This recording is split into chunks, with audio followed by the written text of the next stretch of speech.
저희 SF플러스가 정의한 취향 소비는 일반적인 대중 소비 트렌드를 따르지 않고 소비자 스스로 취향에 따라서 소비하는 문화를 일컫는다. 아크테릭스 같은 경우는 전년 대비 32%, 살로몬 같은 경우는 전년 대비 29%의 매출 성장을 기록을 하면서 굉장히 긍정적인 흐름을 보여줬어요. 작년부터 저희가 계속 말씀드렸던 팜마트 같은 경우가 캐릭터 IP를 중심으로 굿즈 문화를 대표하는 기업으로 성장을 하고 있고요. 지금은 이제 시가총액이 40조가 넘는 굉장히 큰 기업입니다.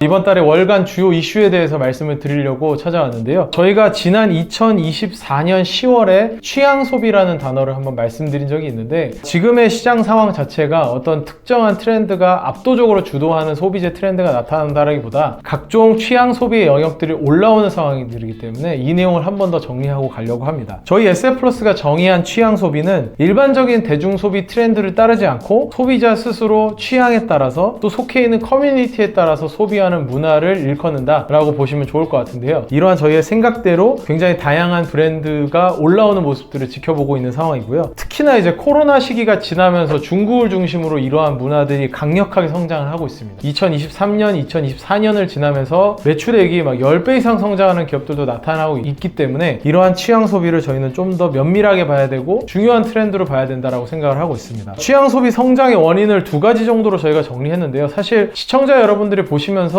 더 다양한 원인들이 있을 겁니다. 근데 저희가 나름대로 투자자 관점에서 정리한 포인트를 말씀을 드리면, 일단 첫 번째는 소셜미디어가 글로벌하게 확산이 되면서 이 소셜미디어 자체가 거의 한 15년의 시간을 두고 보편화됐기 때문에 브랜드에 대한 홍보 비용이 급감했다는 측면인데요. 이게 어느 측면에서 긍정적이냐면 굉장히 작은 취향들이 글로벌화되고 빠르게 기업 가치로 이어진다는 거죠. 예를 들면 국내 K뷰티 같은 경우도 바로바로 미국에서 이러한 트렌드들이 그대로 반영되는 상황이기 때문에 이런 측면에서 취향 소비 성장의 원인이 있다고 보고 있고요. 두 번째로는 소비자의 기호 측면인데, 차별적인 소비를 추구하는 소비자 문화가 굉장히 증가하고 있다는 건데, 글로벌 트렌드를 과거에는 무작정 따라가는 편이었었습니다. 미국의 브랜드가 굉장히 좋다 하면 요즘 표현으로 하면 무지성으로 그냥 미국 브랜드를 따라가는 그런 소비들이 많았는데, 요새는 이제 글로벌 트렌드를 무작정 따라가지 않고 까다로운 소비자들이 증가함에 따라서 이런 취향 소비 트렌드가 강화되고 있다고 보시면 좋을 것 같습니다. 내용을 좀 더 디테일하게 설명드리면, 첫 번째는 아메르 스포츠라는 기업인데요. 고급 아웃도어 브랜드인 아크테릭스, 그 다음에 트레일 러닝 최상위 브랜드인 살로몬을 갖고 있고 테니스 브랜드인 윌슨까지 가지고 있는 스포츠 브랜드 업체입니다. 이 기업을 취향 소비적으로 좀 해석해보자면 최상위 아웃도어 브랜드를 찾는 취향 소비층이 확산된다는 건데요. 이게 단순히 근처에 있는 아웃도어 용품을 소비하는 것이 아니라 가장 최상위에 있는 브랜드들, 아웃도어에 대해서 가장 연구를 많이 하고 의류의 소재에 대해서도 연구하는 그런 기업은 어디인가를 공부하게 되는 그런 소비자들이 늘어났다고 보시면 좋을 것 같고, 러닝 트렌드가 계속되는 과정에서 그게 또 이제 산을 뛰는 트레일 러닝이라는 트렌드로도 이어지고 있는데, 이 확장되는 과정에서 긍정적으로 기여하는 기업들이 좀 나타나고 있다. 1분기에 이 기업들이 아크테릭스 같은 경우는 전년 대비 32%, 살로몬 같은 경우는 전년 대비 29%의 매출 성장을 기록을 하면서 굉장히 긍정적인 흐름을 보여줬습니다. 이게 작년의 성장률 대비해서 오히려 성장률이 가속화된 거기 때문에 굉장히 또 좋은 흐름이었다라고 보시면 좋을 것 같고요. 두 번째는 온홀딩이라는 기업인데, 러닝 트렌드 성장을 주도하는 브랜드 중에 하나이자 또 하나는 패션 트렌드로서도 굉장히 주목할 만한 기업이라고 보시면 좋을 것 같은데, 러닝 열풍이 어느 정도 시간이 지나가면서 단순히 러닝화를 처음 사는 수준에서 지나가서 패션 아이템으로서 바라보는 시각도 굉장히 중요해지고 있기 때문에 디자인적인 요소에서도 우수한 모습을 보여주고 있는 온 같은 경우는 성장률이 가속화되고 있고요. 1분기에 전년 대비 성장률이 43% 나오면서 전분기에 30%대 성장률보다 오히려 좀 더 가속화되는 모습이었습니다. 그리고 이제 마지막으로는 작년부터 저희가 계속 말씀드렸던 팜마트 같은 경우가 캐릭터 IP를 중심으로 굿즈 문화를 대표하는 기업으로 성장을 하고 있고요. 이게 저희가 작년에 소개드릴 때만 해도 시가총액이 몇 조 원 단위였는데 지금은 이제 시가총액이 40조가 넘는 굉장히 큰 기업입니다. 이러한 기업으로 성장하게 된 흐름에는 당연히 펀더멘탈 성장이 받쳐주고 있었고요. 취향 소비적으로 좀 해석을 해보자면 가볍고 귀여운 아이템을 소비하는 굿즈 문화가 굉장히 빠르게 확산되고 있고, 저희가 과거에 팜마트 영상을 한번 찍어 놓은 게 있었는데 그거 한번 참고해 보시면 좋을 것 같은데, 랜덤박스 형태로 사가던 트렌드도 있었지만 가방 꾸미기 트렌드에도 부합하는 그런 이제 캐릭터 상품들이 계속되면서 글로벌하게 확산되는 흐름을 보여주고 있고, 전년 대비 매출액은 165%, 170% 정도 1분기에 성장했다라고 발표를 했고요. 해외 매출 같은 경우는 놀라운 숫자인데요. 사실 475%, 480% 정도 성장을 했다라고 얘기하고 있습니다. 그러니까 사실 말도 안 되는 성장이죠. 전년 대비 매출액이 5배 이상 성장했다라는 건데, 이게 얼마나 거대한 트렌드를 형성하고 있는지 좀 보여주는 것 같습니다. 근데 이러한 투자를 할 때 소비자 관점에서 관점에서 또 투자자 관점에서 주의해야 될 부분들이 있습니다. 러닝화 트렌드를 통해서 좀 설명드리면 좋을 것 같은데, 러닝화 트렌드가 처음 시작될 때는 사실 이제 쿠션을 굉장히 많이 넣는 쿠션화 트렌드를 주도하는 호카라는 브랜드가 성장을 먼저 가져갔고요. 그래서 데커스의 주가 상승이 좋았습니다. 근데 작년 한 중반 정도부터는 러닝화 시장에서 원래 강자였던 아식스가 이 시장에서 계속 성장을 하고, 아시아 시장, 특히나 이제 중국에서의 성장이 크게 나오면서, 왜냐면 아식스 같은 경우는 아시안 핏에 좀 더 적합한 발볼이 넓은 러닝화들이 좀 더 많거든요. 그래서 러닝 트렌드들이 좀 더 성숙해 가면서는 중국에서 성장을 빠르게 가져오는 아식스의 성장률이 크게 나타났습니다. 근데 그 다음으로 이어진 게 이제 온홀딩 같이 아시아권으로의 진출은 세지 않았지만 미국에서 계속 성장을 하고 있던 기업들이 글로벌하게 확산되면서 성장하는 트렌드가 나타나면서 주가가 이렇게 한 3번 정도 옮겨 다니는 모습을 보여줬거든요. 그러니까 이렇듯이 사실 트렌드와 관련되어 있는 소비재들은 굉장히 주가 변동의 불확실성이 높습니다. 그래서 이걸 계속 분석하면서 가야 되기 때문에 사실 그 부분에서 좀 조심할 필요가 있는데, 이 트렌드 성장의 지속성과 가속력이 중요하기 때문에 매출 성장률이 가속화되는지를 살펴봐야 되고요. 그 다음에 이제 두 번째로는 그 해당 산업에서 1등 기업이 어디인지 꼭 살펴봐야 됩니다. 왜냐하면 지금 저희가 팜마트 같은 경우도 작년부터 계속 가져오고 있지만 차익 실현을 상당히 많이 한 부분은 시가총액이 이미 50조 정도, 40조가 넘는 수준이기 때문에 이미 굉장히 큰 유통 채널이 되어버린 상황이거든요. 그럼 여기서 과연 어느 정도까지 더 성장할 것인가? 이런 굿즈 문화를 대표하는 기업이 100조까지 성장할 만한 것인가? 이거는 좀 생각을 해봐야 되거든요. 사실 근데 팜마트는 상단을 맡고 있는 1등 기업이라는 존재가 없기 때문에 어떻게 보면 새로운 시장을 좀 구축해 나가고 있는 거라면, 온홀딩이나 아메르 같은 경우는 그 상단을 맡고 있는 뭐 나이키나 룰루레몬이나 이런 이미 글로벌하게 자리 잡고 있는 스포츠 브랜드들이 있겠죠. 그런 브랜드들의 시가총액은 어느 정도고 지금 성장성은 어느 정도인지, 그들의 시장을 더 가져올 수 있는지, 이런 측면을 고려해야 되기 때문에 좀 복잡한 과정이지만 트렌드나 숫자 확인이 좀 필요하다. 근데 저희는 이제 그런 트렌드들을 계속 확인을 하면서 좋은 종목으로 리밸런싱을 할 수 있도록 계속해서 액티브하게 운용을 하고 있다고 보시면 좋을 것 같고요. 이런 취향 소비 트렌드는 뭐 저희 같은 매니저나 뭐 프로페셔널 영역보다도 개인적으로 아는 영역들이 사실은 더 강세일 수 있기 때문에 그 부분들에서 한번 고민해 보시면 굉장히 새롭게 성장하는 기업들을 좀 찾아내실 수 있을 거라고 생각이 들고요. 다음 달에도 저희가 중요한 월간 이슈를 설명드릴 수 있도록 하겠습니다.